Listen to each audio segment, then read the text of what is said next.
Welcome to the first 7 years, your trusted guide through the journey of early childhood.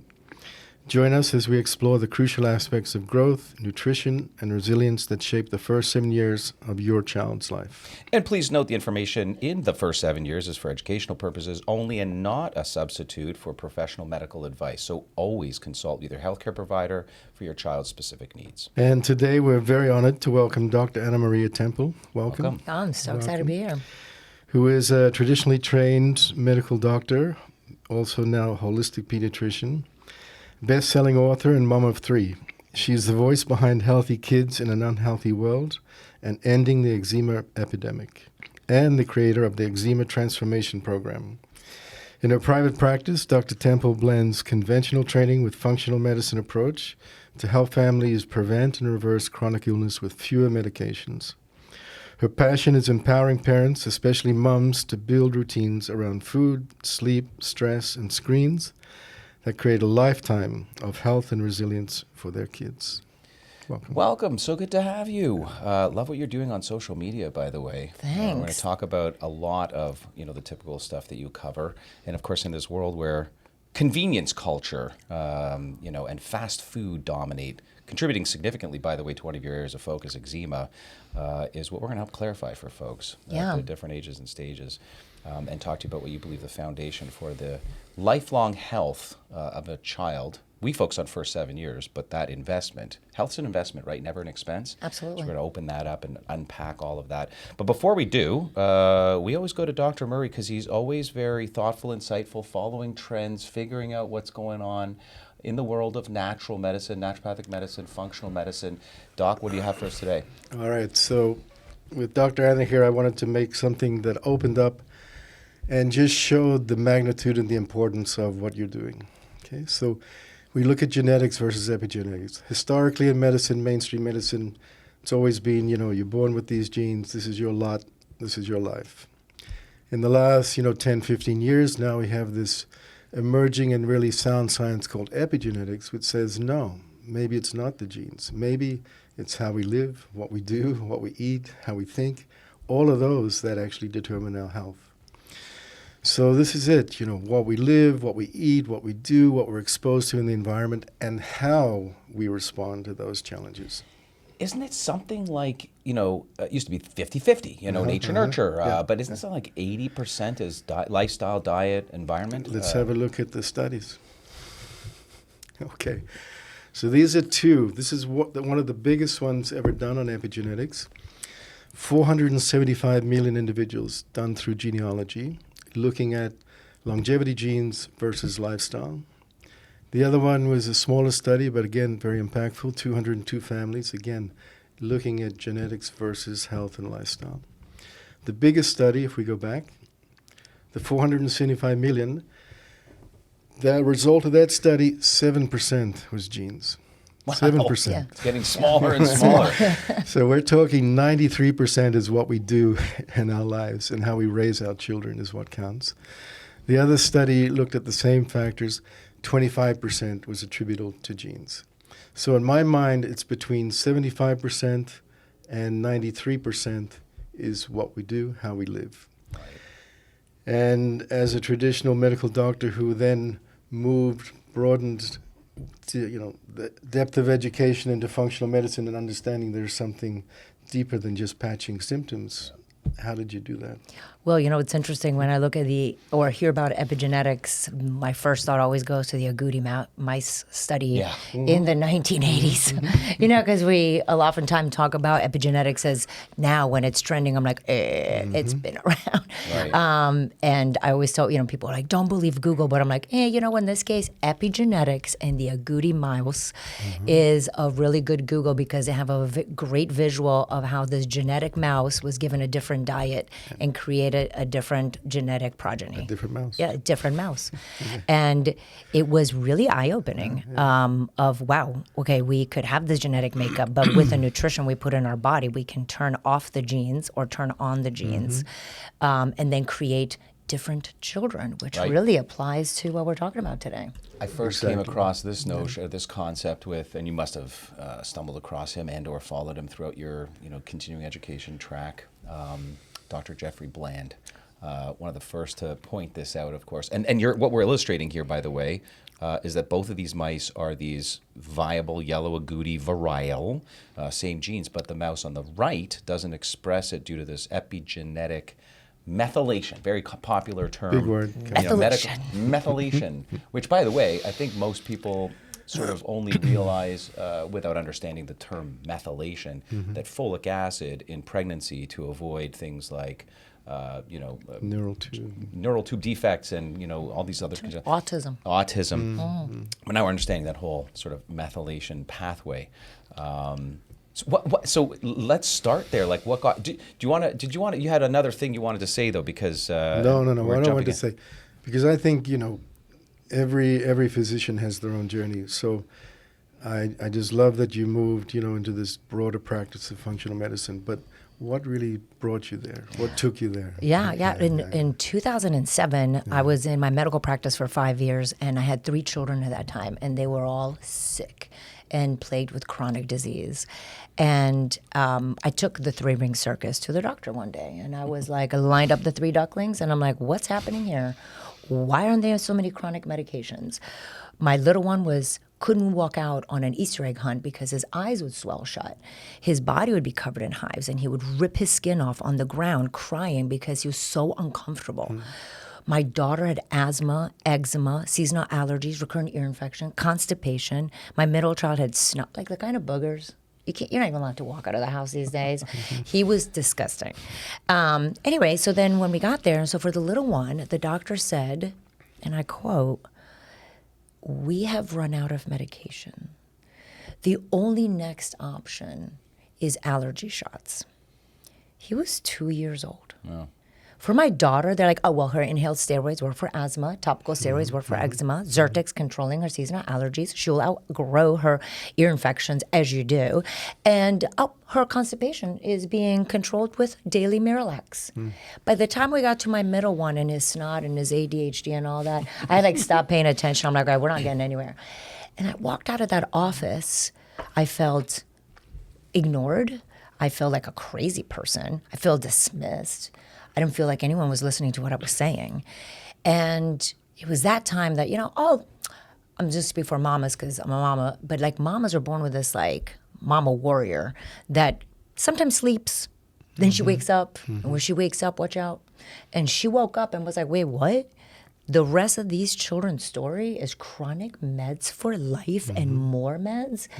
And even as a traditionally trained doctor, I couldn't accept that as the answer. So I was like, I don't know what my next step is. But my mama warrior was like, listen, these children's story is going to end differently. They are going to be off these medications, and they're going to be the example by which other families are going to change their life. I don't know how we're going to get there, but that's the vision. So next week, a week later, I went to the kids' school. There was an elementary school talk on nutrition, and I always would go to support the school. And I walked in with like, I know, because I'm a pediatrician, what she's going to say, And, but it was on that Tuesday, 7:30 in the morning, freezing my butt in a first grader's classroom. The fog lifted, and I realized the root cause of my children's illness. All she talked about was sugar. And I thought I was feeding my kids great because they had strawberries at lunch and they had broccoli at dinner. I never looked at how many grams of sugar I would put into their breakfast and their lunch and their dinner. And so I came home that night from clinic in my stilettos, and I went into the pantry and I threw out the Cinnamon Toast Crunch and Lucky Charms and toaster strudels and chicken nuggets and juice boxes. You name a garbage, my kids were eating it because I didn't see the correlation between food and their health. And that's when I became an outcast in my family. My husband was an orthopedic surgeon. He was like, what's food have to do with it? So he and I started fighting, and we fought over the next 5 years over food. My family and friends thought I lost my mind. My medical partners were, where's the evidence? I'm like, it's 2007, people. It wasn't that much Google. But it couldn't be wrong to get rid of processed foods and replace it with fruits and vegetables. I just couldn't see the wrong. So as you do as a mama warrior, despite the naysayers, just kept on going. And over the next 5 years, my kids stopped stopped needing antibiotics, stopped needing steroids. They came off medication. My middle child never needed ADHD meds. We never needed allergy shots. By 2016, my husband and I were burnt out with medicine, so we moved to New Zealand, where we took the children. We had no medical insurance, no medications, no doctors, and my children thrived. They climbed the highest mountains, and yes, we bungee jumped off all the bridges. Nice. And that's what I realized what it looks like to come back from chronic disease. So sugar. And of course, we're going to unpack what else may have been part and parcel to that, because rarely any condition is a single needle in a haystack. Sounds like that was the largest contributing factor, and it often is. And I think this is the misconception, is when your husband, who's an orthopod, and any medical doctor, any conventional practitioner learns first in school the biochemistry of the body, and without sugar, we don't live, we die. And our brain needs sugar and every part. But the toxins in the dose, right, and the type, what does that mean? First of all, and also how exactly is sugar contributing to disease? Right. So it's not right. We need the brain utilizes sugar as its main energy source. So we're not saying that don't eat carbs. It is the added sugar that is the problem. Over 150 years ago, we were eating about 1 teaspoon of sugar a day, maybe. We are now at 24 teaspoons per day at a minimum. Yeah. And it's the toxic load. And what happens when we do a lot of sugar, one of the things goes right to the brain. You know what happens when we have a lot of sugar in the brain? The brain shrinks. And it's been looked at by Harvard, by Stanford. When we have too much sugar, too high glycemic load in the brain shrinks. Another thing is that when we eat a lot of sugar, then within 30 to 45 minutes, the insulin has already risen and we have a massive sugar drop. And here we go with focus issues, inattention, behavior problems, which was my middle child who was chewing pencils underneath his chair and climbing flagpoles.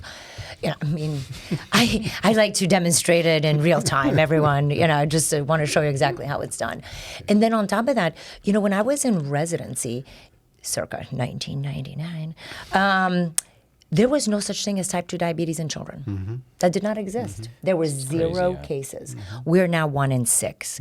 And a scary study by the CDC says that children born after 2000, 1 in 3 are expected to have type 2 diabetes. Yeah. So if we look at big numbers, I like to look at the 30, 40 years. So 40 years in the U.S., Journal of American Medicine, 2007, 1 in 50 children had some sort of chronic medical condition, meaning under the care of a doctor on medication, childhood and life. 1 in 50. 2007, we'd gone to 1 in 5. And today we're 1 in 3 of all these different disorders, including the diabetes. And the CDC predicts in the next 1 to 2 years is going to be 1 in 1, which is 100% of our children. Just so bonkers how this is flipped. This, type 2 used to be late onset, type 1 early. Now we've got LATA, and so type 1 is later, and then type 2 or the juveniles later. Type 2 is now early with the obesity epidemic. I'm not fact-checking you. You're preaching to the converted here. We just like to present the evidence when and if somebody says something specific, because some of these things are hard to believe for a lot of folks that are new to this, and it substantiates for those that are not so new to it. But when I ask Consensus, which is a beautiful program, very similar, by the way, to Open Evidence, which I'm sure you're using. But Consensus is you can ask a question. It's a language model AI that gives you all the research. It's very dangerous, I think, to ask Dr. Google. You kind of refer to that, or Nurse TikTok. But when I asked, does high sugar intake negatively affect brain health? It looked quickly at 14 well-done studies. You can, of course, filter this for double-blind, placebo-controlled, et cetera. But 93% absolutely yes is what it's come up with. And then, of course, all the research around brain structure, function, mechanisms. So I just want to throw this out, too, because in my clinical practice, I do a lot of investigation to get a general fingerprint about what's going on cytokine proliferation, right? So cytokines that are pro-inflammatory and anti-inflammatory chemokines, hormones, so to speak. And when somebody has a very high sugar diet, one of the most consistent things I would see, besides other nuances, is elevation of interleukin 6, right? Among other things. These interleukins. Fuel on the fire. Yeah. Fuel. So there is a mechanism, right? And there always has been a mechanism. Yeah. Bodies need it, but of course the dose is in the toxin, or the toxins in the dose. But I have a good fact for you, because a lot of people are, still the doubters.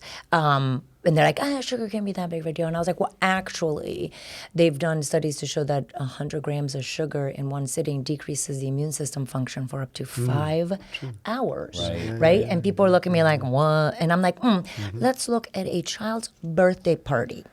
And if we bring, who do we invite? Because you'd be like, oh, it's Chuck E. Cheese. Oh, it's a trampoline place. I'm like, really? Oh, okay. Because whenever you go there, you're always sick. Not true.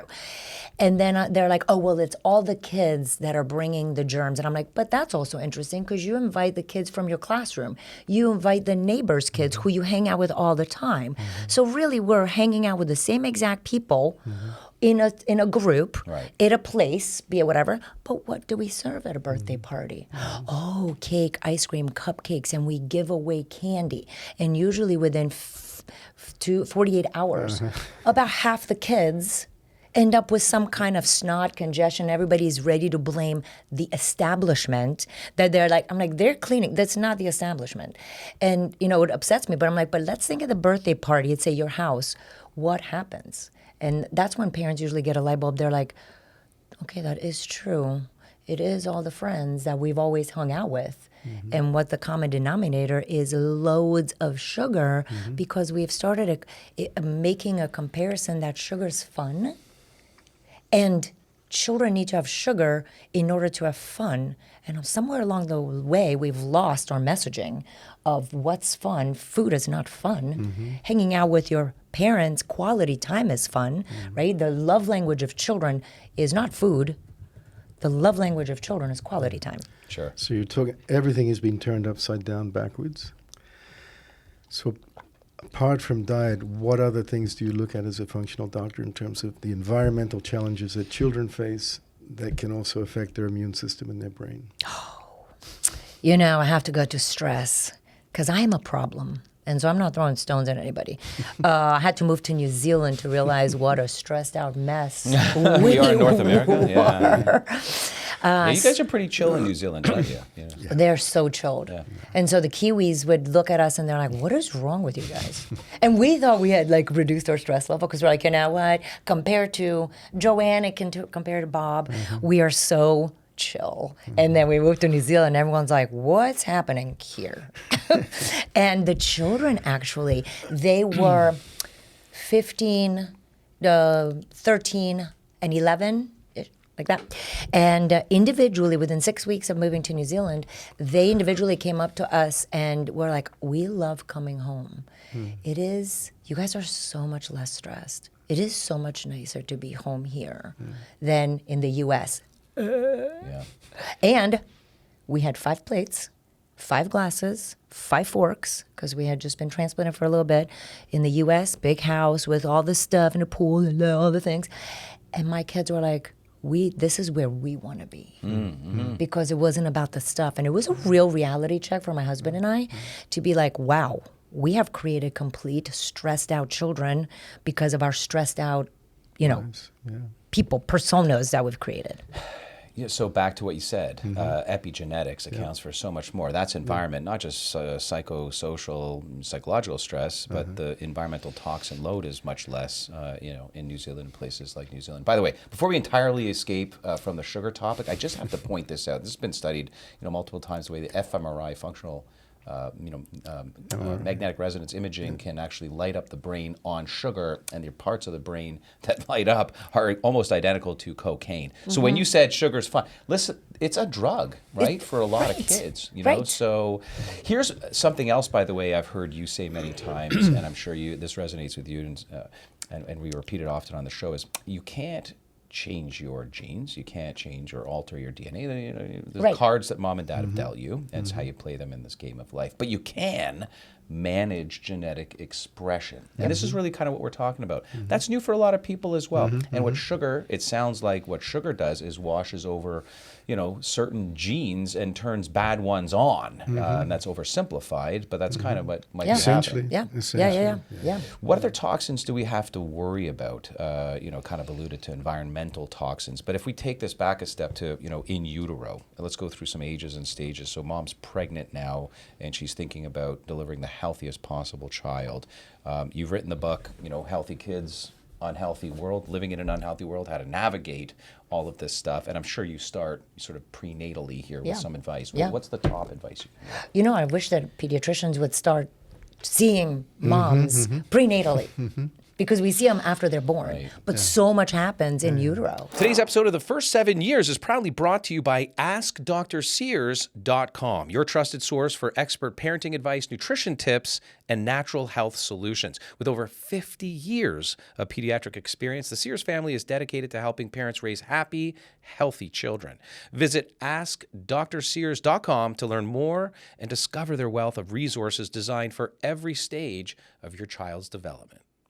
Well, and the OB-GYN is just helping you to have a healthy, help you pop it out, catch it maybe, but and maybe manage and triage some complications. But you're absolutely right. No one's really counseling, other than maybe, sometimes the OB-GYN, on that perfect outcome. OB-GYNs, they are taught to teach moms don't eat raw seafood, don't eat cold cuts, don't smoke, drink alcohol. And then it's like, we're good. And, I had 2 kids in residency. Not once did anybody go, how's your stress level? Not once did somebody go, so you eating cafeteria food? But I want to go back to Canada, because Canada has given us a couple of studies in the prenatal time with one fabulous, the ice storm of 1998.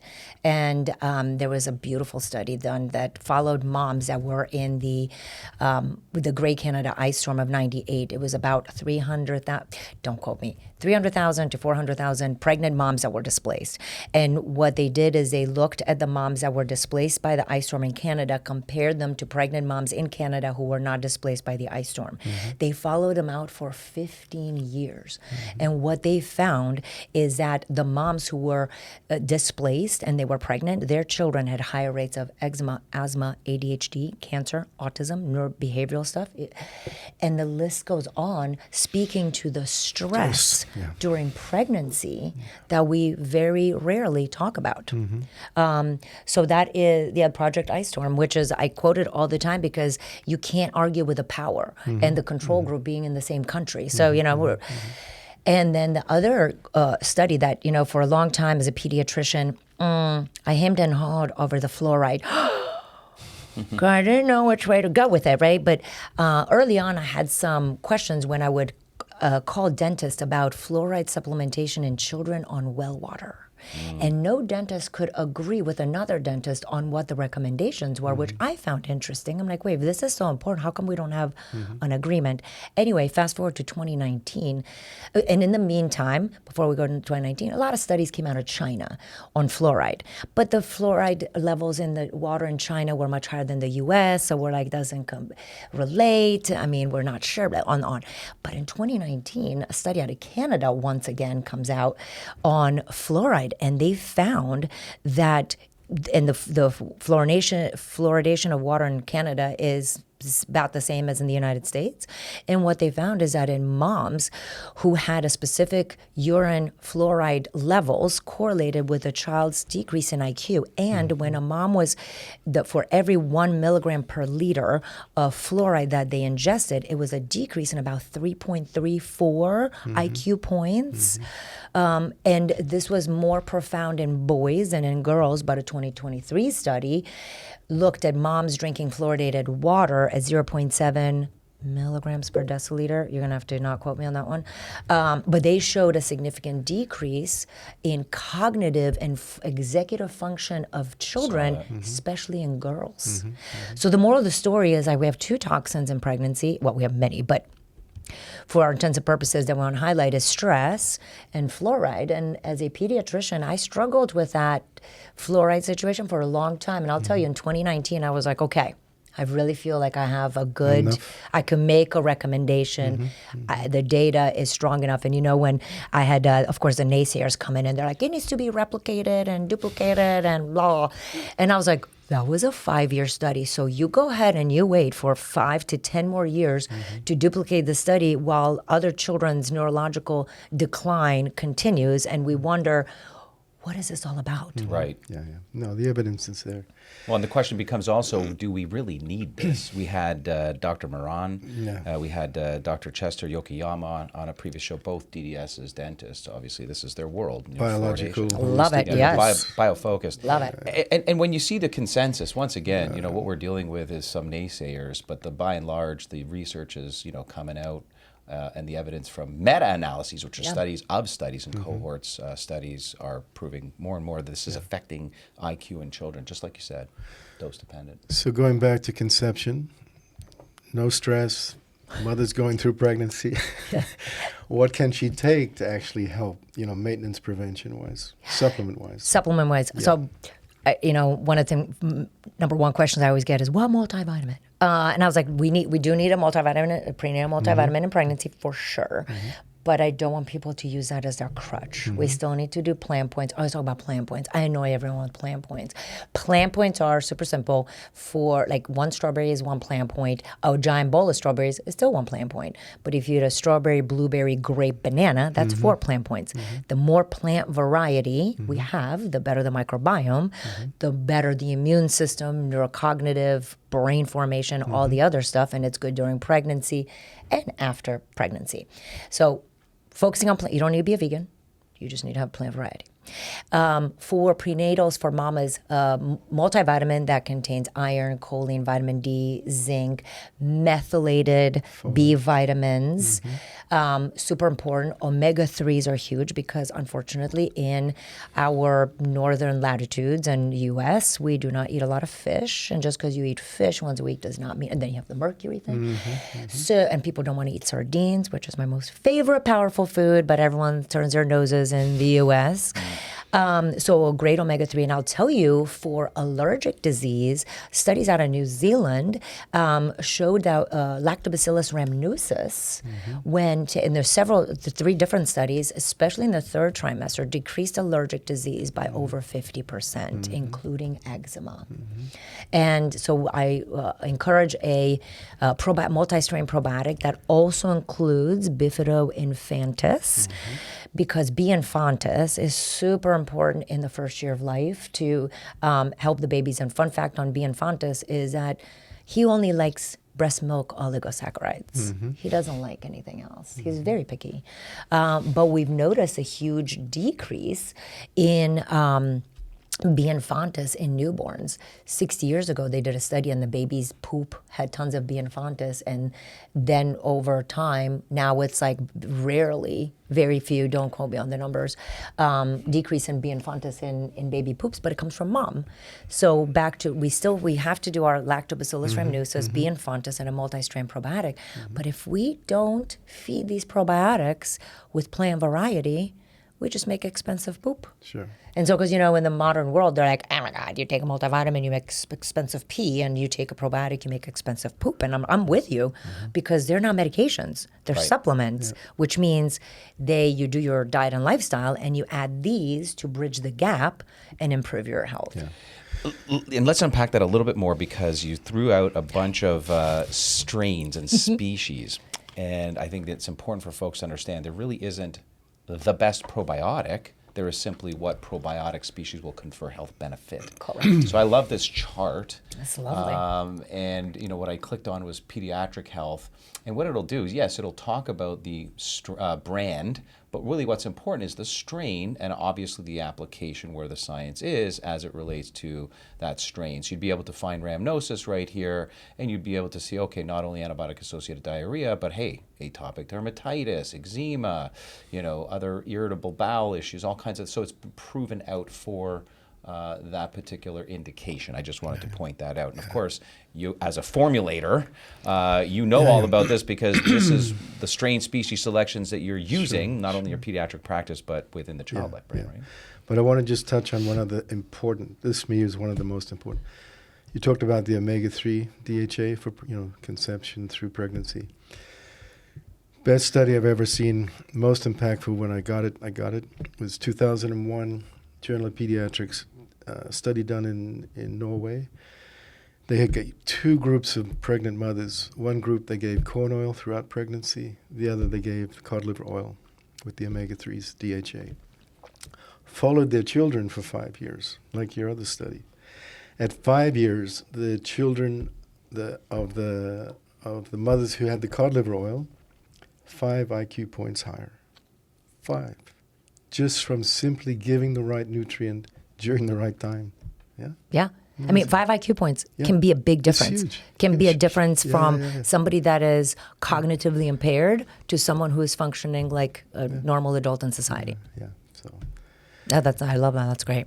Gonna be. What's the ratio, DHA, EPA? What are we looking for, by the way, when it comes to cod liver oil and sort of fractions of these omegas? Because I know a lot of parents are becoming more and more familiar with the fact that there are a multitude of these different essential fats. I mean, if we look at the brain, DHA is the most dominant, the most prevalent omega-3 fatty acid. So DHA should always be the highest. I think something like 2/3 DHA, 1/3 EPA is a good ratio.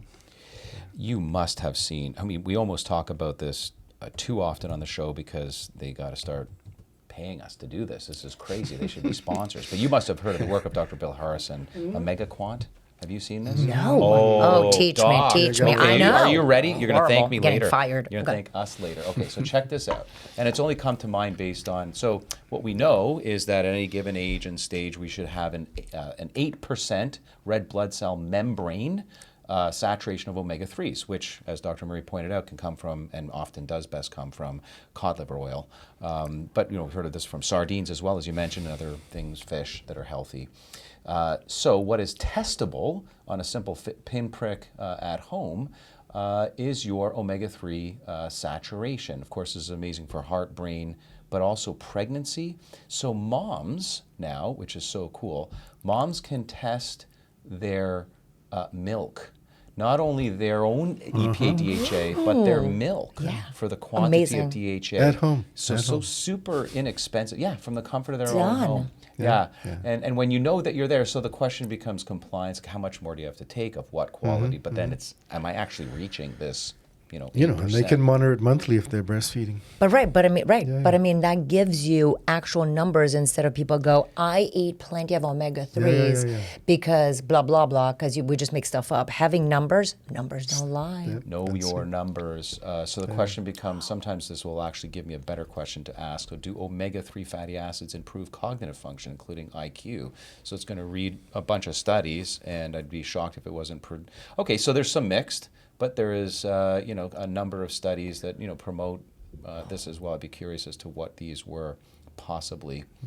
But whenever the problem in Western medicine, right, we go to, yes, it's 33% and we see mix. So immediately in the Western medicine side, it's like, well, obviously, their numbers are not high enough.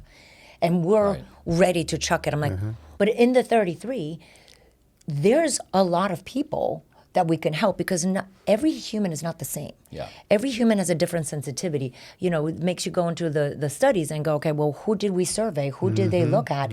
What were the other life circumstances? 100%. Because to your point from earlier, it's never one thing. Absolutely. And so we are quick on the Western side in my previous life to discount that the numbers are not big enough, whatever, but it's a bell curve. And there are a number of people who get great benefit from it. And when we look at omega-3s, what is the downside? I mean, and occasionally somebody has a nosebleed, okay, decrease the dose. But it's not, the downside to me is worth a little nosebleed to be able to bump up somebody's cognitive and neurological status in the first 7 years of life when this most critical brain development time, then we can set them up for like long-term health. Yeah, sure. 95, the age of 7, 95% of the brain, the size of an adult. Yeah. Right? So 7 years, it's done. Right. It's built. Right. I don't know, this study has nothing to do with the brain, but because my whole thing is like, chronic disease begins in childhood and shows up in adulthood, right? So because people are like, hey, kids are fun, they're resilient, they can eat cereal, and I'm like, not really, no, because there's a couple of studies done from Japan that looked at coronary artery deposits in children from motor vehicle accidents, and at the age of 10, overnight. correct, Starts early. correct, they already had plaques developed in their coronary arteries at the age of 10. So we act like when we're 40, it's like, oh, it's my current diet. I'm like, your current diet is not helping, but it already started from when you were little. And there were studies actually in New Zealand at Wellington Children's that they were, and I have not followed up, but they were looking at babies in the NICU. That could they do studies to see if there was already coronary artery issues in babies already born, and that was underway in 2017. That's great. Yeah. So baby's born, beautiful pregnancy, no stress. Took her prenatal, fatty acids. Established a microbiome. Probiotics. Microbiome's killing it. Vaginal delivery. Yep. Got microbiome, got seated in the baby. So now what? In those first year or two, what's important? For sure, breastfeeding is so important. It is so important, and listen, not all boobs work. Yeah. Not all bodies work. So it's not meant to shame people, but there's no way around it. Breast milk is the best food for babies. We talked about Bifidone infantis, who only likes the oligosaccharides, which is the low sugars in breast milk. And there's so much data to show it. And what I say to moms, I'm like, listen, even if you can do 1 ounce of breast milk a day, that is still better than 0. And if we can do any of it, again, the moms put a lot of pressure on themselves. Sometimes just the education, understanding the why. And understood, sometimes it doesn't work. The breastfeeding can be really stressful for some moms. Right. But we still can't avoid the fact that breastfeeding milk is going to be our best. With foods in the first year of life, nutrient-dense foods, even when my traditional practice, you guys would be really proud, even as a traditional doctor, I never saw the benefit of rice cereal in babies. Yay me. Because I was like, well, this doesn't make any sense. I'm like, why are we giving them a starch that has been fortified with iron? Because the contrary is always like, well, I cannot tell you how many pediatricians have asked me that. But wait a minute, how are you going to give babies iron? I'm like, are you kidding? Meat, like liver. So I've been, again, back to the plants, fruits and vegetables, proteins, real food. And another thing I tell people, I'm like, in the U.S., we're like, okay, so we're going to start with 1 fruit and 1 vegetable, which is fine, no problem. If you go to India or Africa, they're like, we eat curry. The baby eats curry. And it's the end. There's none of this like, oh, and I'm going to puree all my foods, and it's going to be they eat food, and they eat spices, and they eat, which is really important for the microbiome. It's really great for the taste buds, because not only is your brain almost fully formed by 7, so are your taste buds. Yep. And so is the connection between taste buds, gut, and brain, which is all an interconnection. And we want to explore these naive taste buds to the most varied food possible without putting more pressure on parents, though.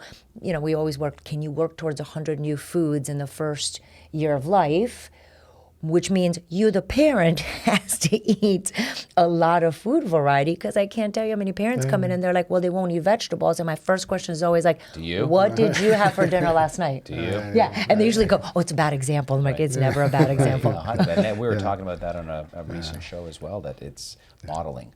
Whether it's physical activity, environmental, what you do, and food that you eat, it's modeling. If, as you mentioned, they can't breastfeed, and they have to go to, a bottle or formula, what are we looking for? Oh, so the great news is that's been such a huge change in the formula industry in the past few years. Shame on the traditional companies that have the first ingredient as corn syrup solids. P.S. On every food, the FDA requires added grams of sugar, except for formula. Yeah. On formula, there's no requirement to put added grams of sugar. And when you look at the website of the companies, corn syrup solids, it says it is not a sugar. I'm like, wait, what? And so they're allowed to have that claim, which mind-boggling. I can't even tell you the Federal Trade Commission has come after me many times for things like vitamin D and immune system. Okay, cool. But we're allowing corn syrup solids as the number 1 ingredient. And by the way, as you guys already probably know, that when it's the first ingredient, it's the biggest amount. It goes from the most to Thank the you. least. Yeah. Right. So we have corn syrup solids. Then we have different oils that have been extracted using processes that oftentimes contain hexane and other things that are we do not want that in our babies, which are most susceptible. But now we have brands that are sourcing organic products. They have grass-fed cows. many from New Zealand. They are cognizant of the different oils that they put in there and the sourcing. Yes, so sometimes there's still palm oil, but the palm oil is regenerative farming and it comes from the fruit, not the seed, because that makes a big difference on how you get palm oil.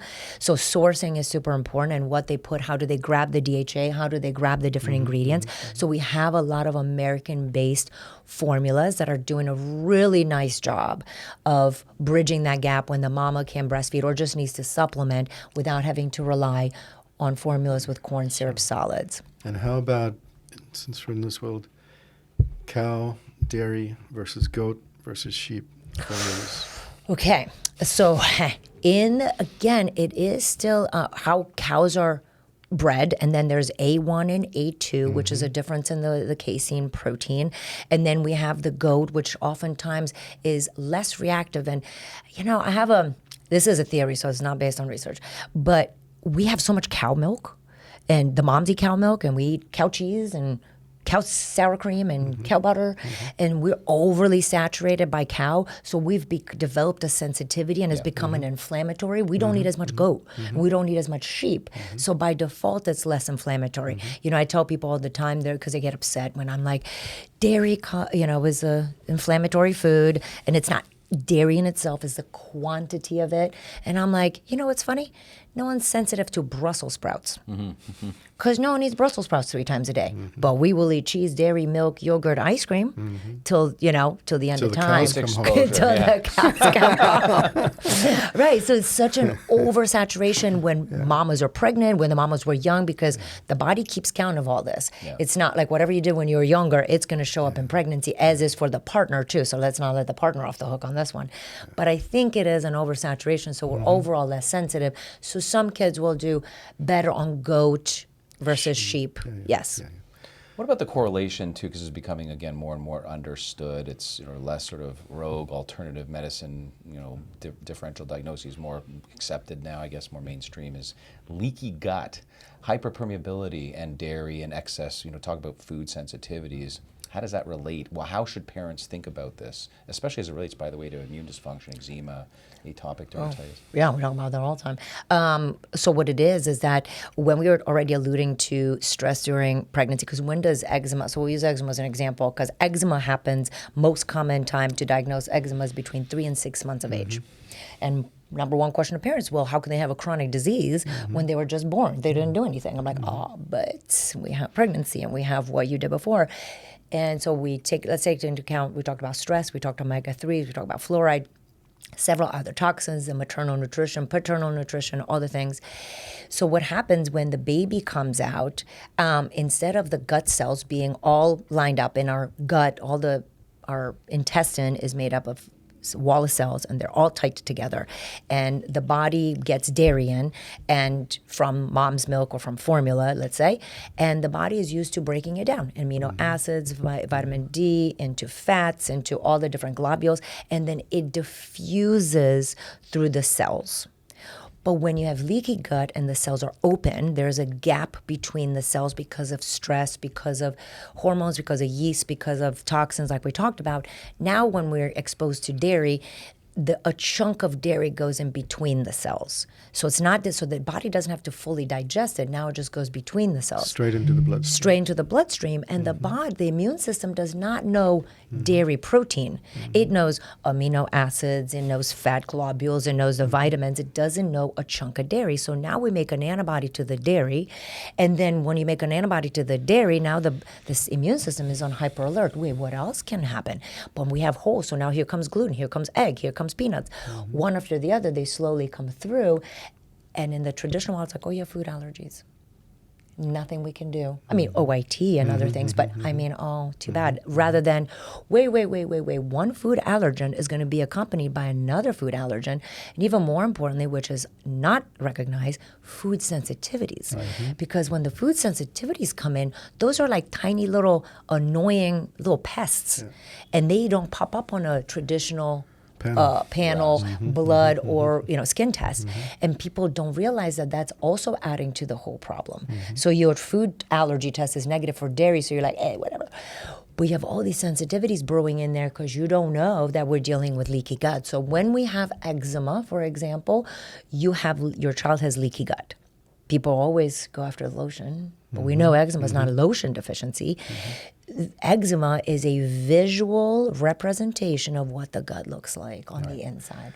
So what you're talking about, and this is a great word for people, root cause. Yeah. You're looking for the root cause, the origin, not the symptom. Yes. Yeah. Yeah. And speaking of origin, I mean, if you go way back to development, in the first trimester, the gut and the skin, what we see anyways, is basically coming from the same cell divide. Like your skin is external gut, or vice versa. Yep. Your gut's like internal skin. And so well said. So by the way, just real quick, where can parents that suspect their child's eczema, which is, as you mentioned, most of the time, at least relevant in part to food sensitivities, not just allergies, can they get tested?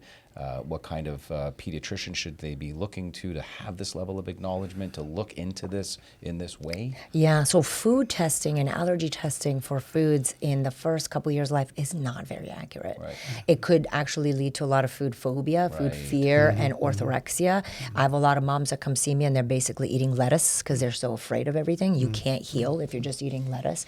So my best tip, do not DIY this.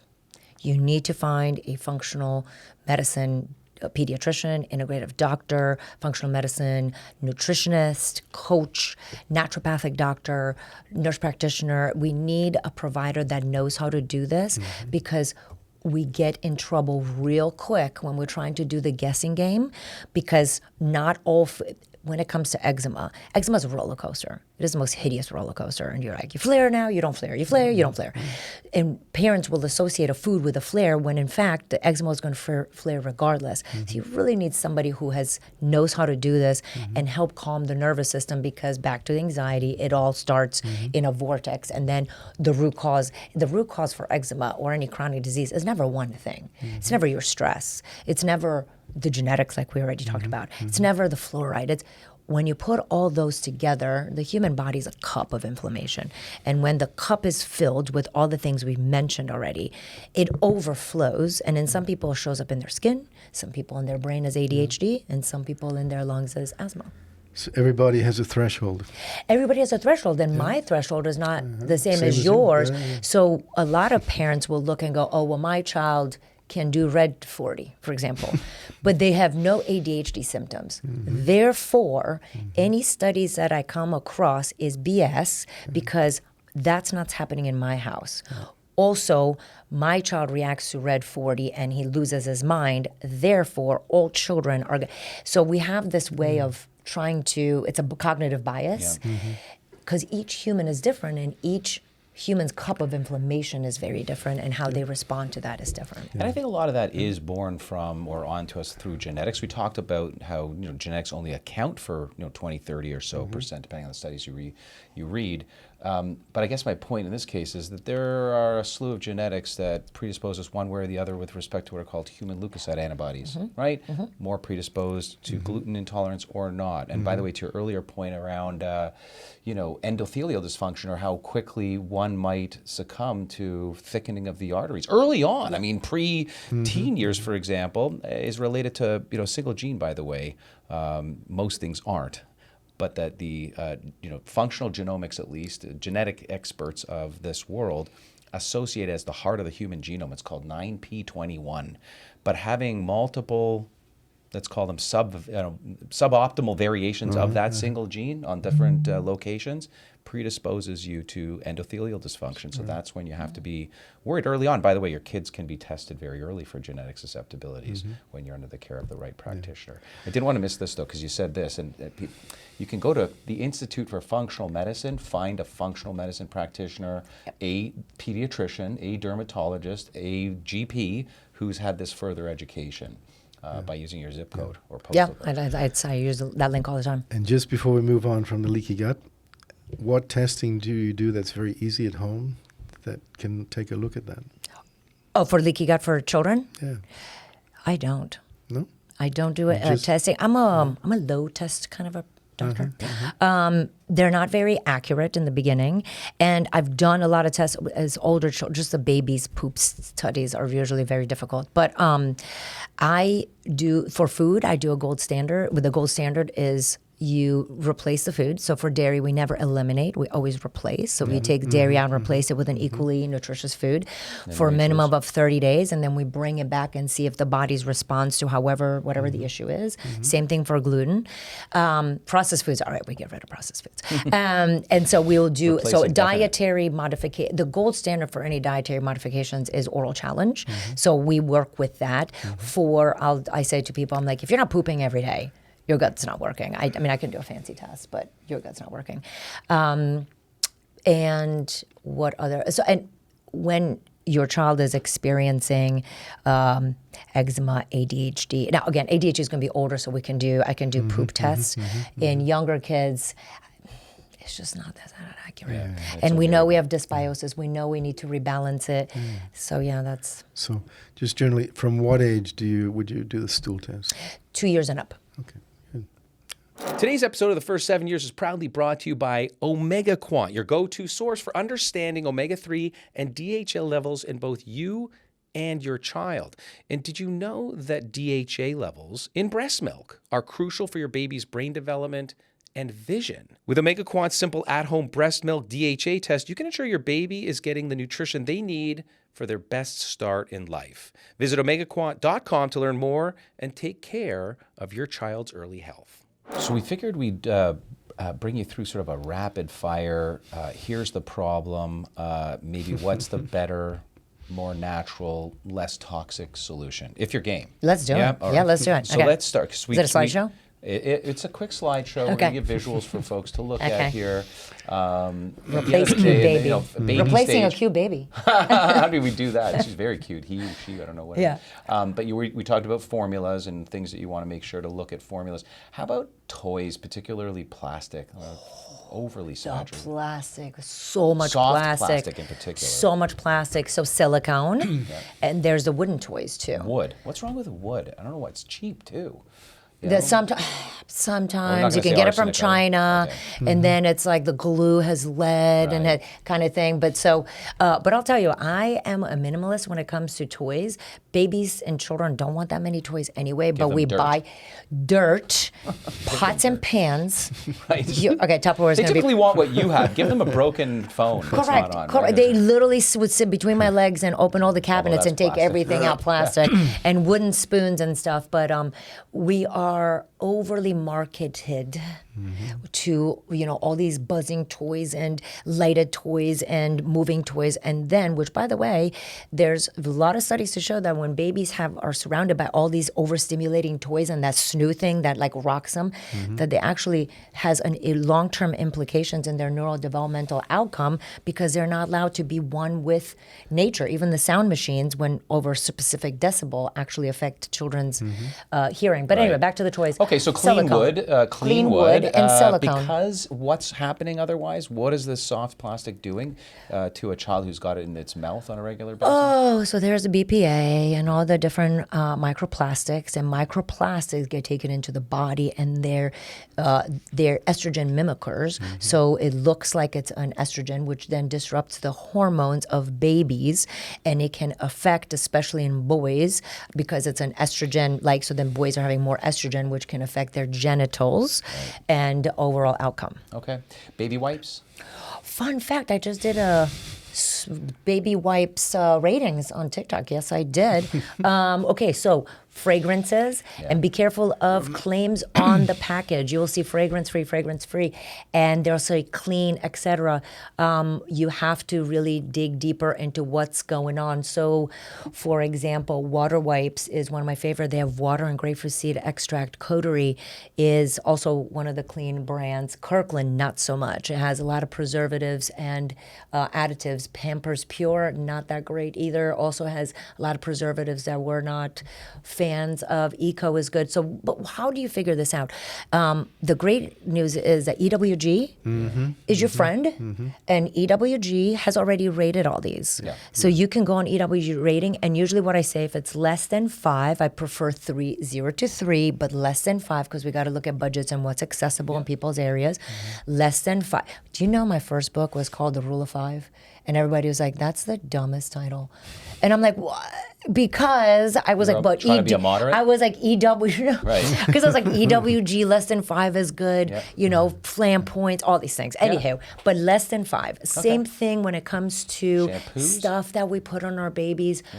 Skin, right? The skin is not a piece of armor. You absorb all the different things. Let's stay away from fragrance, preservatives, parabens, phthalates. And how do you know it's a paraben? It actually will say methylparaben. It ends with paraben. Phthalates are trickier. They're going to be in the fragrances. And for some reason, I know what the reason is, because it sells. They put fragrances in. And babies' products should not have fragrances in them. Yeah, even if it's quote unquote smell like baby. Okay, so let's get into the 3, 4, 5-year toddler age. Okay. Especially as it relates to gummies. Just because something seems to be a health product doesn't always mean it's a health product. We talked about sugar earlier on. What is your criteria for? I mean, delivery systems are important. Child Life makes incredible, very tasty but clean formulations for child, supplementation. But what's your criteria? What are we looking for in a The gummy. multi-healthy gummy or any other liquid multivitamin? Yeah, okay. So because now I'm also, for fun, enter the manufacturing process, which is a nightmare. In the gummies, getting organic ingredients. How about, for gummies, you're going to need natural flavors, but you need to know where they're coming from. What does the natural flavor actually mean? Not all natural flavors are created equal. How are we, and then of course, back to the sweeteners, how are we sweetening these things? And of course, food coloring. I mean, if there's food coloring, thankfully, a lot of the manufacturers have gotten rid of food coloring, so yay. However, we still have a lot of additives and a lot of chemicals in there. There should be, my rule is if you can't read it, don't eat it. So if you have to look up an ingredient and you're like, what is monosodium glutamate? If you have to DM me, is it okay for me to give erythritol to my child? If you have to write that DM, you know the answer is no. Okay. So if you can't read it, don't eat it. Lined cans. We talked about, you mentioned BPA or bisphenol A. Canned foods. Parents rely on that. It's convenient. In the toddler ages, sometimes they're just more tasty. Soups, out of convenience. Right. Why not canned? BPA, the same thing, the estrogen hormone disruptor. They're BPA-free cans. And the other thing, when you do get a BPA-free can, make sure it's not dented. The denting in the can can release it. Okay, so glass. Glass is fine, right? I do love glass. Yeah. And they have the little pouches of like beans now that a lot of companies will move from metal cans to like the pouchy things. Then of course haven't looked into like how much plastic is in the pouchy thing. I know. So, it's hard to win out there. Correct. Well, but this is excellent. There's a lot of alternatives and or healthier choices without being that level of, getting too crazy about it. Right. And and I told people, I'm so glad you said that, just do one thing. Right. One thing, don't go into, and then I got to change the toys and I got to change. Like when we first started the journey, my kids were doing all the toxic things, 100% of them. So people are, you don't know what you're talking about. I'm like, oh, yes, I do, because we did it all. But we did one thing at a time. Yeah. And so like the cans, okay, so for the next 2 weeks, when you buy a can, make sure it's BPA free and it's not dented. Right. Then you move to, what about talk to juice, or you move to the toy, or you move to changing your plastic Tupperware to glass. But you don't do it all in the same day. Right. Yeah, stages. So more about the contents than the container in this case. Just because something is, natural looking or derived from a natural product, I mean, this is just... Or organic. Yeah. Okay, so juice in a box is sugar in a box. It's just liquid sugar. Right. What happens is whether it's organic and non-organic, doesn't not matter. We take the fruit, we squeeze the juice out of it, and I always tell people, I'm like, one box of, oftentimes they'll put on the box of juice, they're like, took only 3 apples. First of all, the serving size for a 2-year-old is not 3 apples. So a 2-year-old's not going to without the fiber. Correct. But it's not, there's no way you get 3 apples in that, because if for anyone that has actually juiced at home an apple, you need like 6 apples to get the amount of juice in there. So number one, that's 6 apples. We've taken only the sugar from the apple. We've removed the fiber. Then it has to be pasteurized, which means it gets boiled in order to be put in these containers at boiling temperatures into these containers, which most likely contain BPA. Now we're releasing the BPA in the plastics by putting boiling hot lava into juice boxes. Right. So my take on juices is no. Can you have it when you go to a party once? Sure. But what's in your lunchbox, which used to be my kid's lunchbox, when it's in your lunchbox every day, that's not a treat, that's your diet. And now we're giving them added And by the way, the food industry gets away with not putting added of sugar on juice boxes. So parents are like, oh, it's not added sugar. I'm like, it's all sugar. So what's the alternative? Water. There you go. And speaking of lunch boxes, these are not lunch boxes. These are... Guys, my kids used to eat these because you know what? They're easy. And they were like, you go to a Walmart, and I was like, $1. So, yep, I had these in my kids' lunch boxes. And then I'm giving my kids eczema in a box. Basically. You're welcome, children. So what I started doing when I started reading labels, so I would have patients come into my clinic, and the parents would roll their eyes because now you're annoying us. Now it's exhausting. What am I going to feed my kid for lunch because you're taking away my Lunchables? So they wouldn't listen to me. So I would go to the 6-year-old, and I would say, listen, I know you have Lunchables. We're going to do a little test. When you go home, I want you to take a highlighter, and I want you to highlight all the words you can read. By 6, you can read cheese and meat and ham. So you can milk, right? If you can, 50% is highlighted, we will call it food. If it's less than 50%, we will call it a chemical experiment, and you are never going to eat it again. I like that. And the kids would come in, and the parents were like, "You're so annoying. They're rebelling. They refuse to eat this." And I was like, "Success," because these are chemical experiments that are put in a box. And I'll tell you, it is not that hard to get nitrite-free ham from the deli and to just shred it and put it in there. Grab some organic cheese that you chuck it in the lunchbox. You can get a bento box metal from Amazon for $15. And then you throw a couple crackers and you throw some pepper slices, maybe some olives. Boom, you have a Lunchable. It doesn't take that long. Yeah. And imagine if the kid really feels like they're not fitting in, you can just buy a Lunchable and refill it with stuff that you make. Totally have done that. Yeah. But I'll tell you, the kids is very... by empowering the kids of why they're doing it, I'm going to be healthy. I'm like, don't you want to be faster than James on the playground? Right. And then they're like, yes. I'm like, exactly. You know what James is eating? Lunchable, garbage. You're going to eat this and you're going to be faster. And the kids get the buy-in of why they're doing it. They're more likely to do it even when the kids make fun of them at school. I was beaten up in the schoolyard, not really, but mentally at least, for eating soy pro sandwiches on like Ezekiel bread. Like you could take the, my mom was with the grains. You could throw it in the soil and it would grow. And I don't know, sprouts. Anyways, it was embarrassing. So you kind of have to, get a kid to. My kids got made fun of. Yeah. My kids got made fun of, but I'll tell you, they would come home and we would talk about it and we're kind of how you discuss it.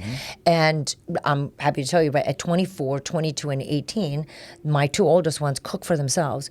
They're on their own. They can buy whatever. They eat whole foods. They cook. Also, they cook at home. Yeah, it did pay off. Right, but I'm saying, but even if they got made fun of and it wasn't easy, we worked through it to the point where they understood the role of nutrition, and here we are. Right. Purpose. Yeah. Okay, just a few then into the next, 5 and 6 and 7-year-olds. We talked about the colors. Interesting. Currently, by the way, the administration is just to fall in line with most of what Europe's been doing for a while, and getting rid of a lot of these food colors and preservatives and additives. And the actual food industry signed that they're going to do it. We'll still scared. Let's see. But hey, it's a good step in the right direction. You write a lot about this. I mean, fast food at a young age. And it's not just the chemicals and or the lack of nutrients. It's literal. I think we've lost this notion that calories, count. They count. They should be. I mean, we don't have to get hyper counting calories, but they should be acknowledged at least. I mean, this 5-6-year-old is eating, her daily caloric allotment in a single burger. Yeah. Right? Yeah. Yeah, and so a fun fact, I bought Chick-fil-A chicken sandwich and chicken nuggets 2 years ago. They sat there in my pantry. They have never molded. But, I had the doubters who were like, you're not a real scientist. I'm like, oh, really? Cool. So I made my own chicken wings and put them right next to them. Mine molded within 5 to 7 days. And because I was like, okay, well, let me show you the control. They're like, okay. Yeah. So that doesn't mold. The amount of calories, the amount of fat. Again, what is a serving size for a child? And by the way, one of the things I hear all the time is like, well, my kids are hungry. And so and I'm like, well, then there is a bigger issue at play. What is their gut health? What is their stress? Right. What is it that they're compensating with food? Because for grown women who have eating issues and they're overweight and they're overeating, there's a massive trauma component, a massive emotional component that leads back to childhood. Interesting. Why shouldn't parents be cooking with this? Oh, Teflon. Way back when, was in the 80s, 70s, 80s, they created nonstick surfaces, which are so convenient and so easy. But all those led to tons of chemicals, PFAs and PFBs and Teflon and all these other stuff. All these chemicals come into our body. They mimic our hormones. They mimic, again, back to estrogen and other hormone disruptors, which then cause a lot of the issues we already talked about. Right. So stainless steel. Good alternative. So I like cast iron. Yeah. It's my Which is favorite. great. It's back Iron to delivery as well, and then you right? have iron. Right. Correct. Cast iron and stainless steel. And lastly, what should we be using instead of these insane, fragrance-filled cleaners? Okay, first step, we got to change our mindset. Clean doesn't smell like anything. Right. The marketing industry has taught us that clean smells like Pine Sol. Clean smells like Febreze. Nope, that's marketing. Clean smells like nothing. The simplest thing is vinegar, water and vinegar. Baking soda is your friend. And then I'll use some like Attitude or Branch Basics simple soaps. But cleaning does not have to be fancy. Back to basics, fragrances, and all the other things that we just talked about, all that is absorbed into our bodies. For majority of Americans, their indoor air pollution is far worse than their environmental pollutions outdoors. 4 times on There we average. go. I always like to remind everyone, if you can smell it, it's already in your brain. That's a good one. I'm going to use it. I don't know if I'm going to give you credit for it. No, I'm just kidding. Yeah, that's a good one. Yeah. Well, on the show, we like to get viewers involved and listeners involved. We always have questions from them. Yeah. Why don't you kick us off, Doc? What do we have first there? Let's see.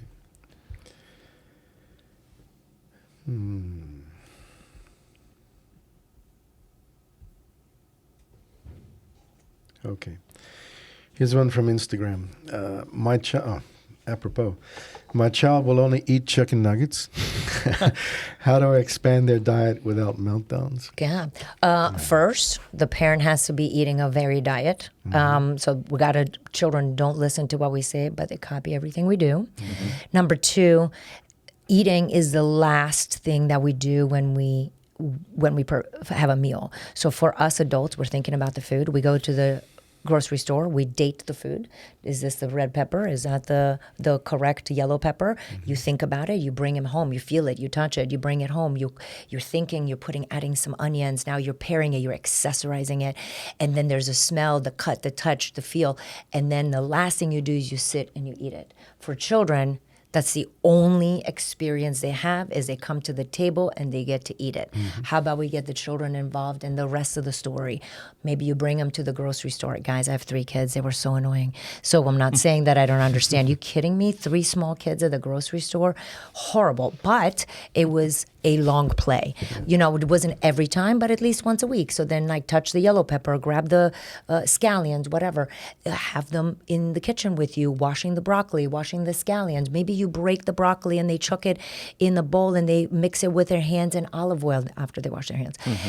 Have them become part of the process. They love it. Once a week. So let's not make it too stressful. Where the kids, they're proud, they're accomplished, and they're more likely to eat foods when they prepare them than when they're just served. Yeah. Great. I had my kids audit the fridge, and I just let them know, let me and mom know when we are out of any of the colors of the rainbow. And then it was on them to come with us occasionally, like you said, not overly burdening them with the responsibility, hey, go shop. But when they would come with us, hey, you reminded us we're out of purple. Go find some purple. Great. So they loved that stuff. Great. Here's one from YouTube. Are all natural, sunscreens, we haven't talked about that. All natural sunscreens safer, or are they just more expensive? Yeah, what's the difference there? And should we even be using sunscreen at all, or how often? Okay. So I got to tell you, I got skin cancer. I got diagnosed with skin cancer a couple months ago. It's squamous cell carcinoma because in my youth, I never used sunscreen, ever. I actually used oil because I tan really well. Really good looking tan. And so, so I do believe we need some sunscreen. Yeah. I do think that if you're outside for 20 minutes, you don't need sunscreen for 20 minutes. Right. But when you're at the beach, you're playing tennis for 5 hours, high noon in the middle of the day, I do think that you need some sunscreen. I do prefer the natural sunscreens. I do want to give the industry kudos because I go to the stores all the time, buy this, not that, and they have removed the top 2 carcinogenic ingredients from most. I have not been able to find them recently in any of the stores, so that's good. So they become become cleaner, if you will.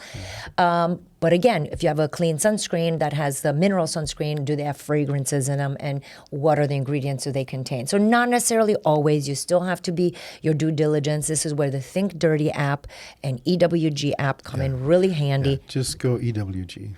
EWG.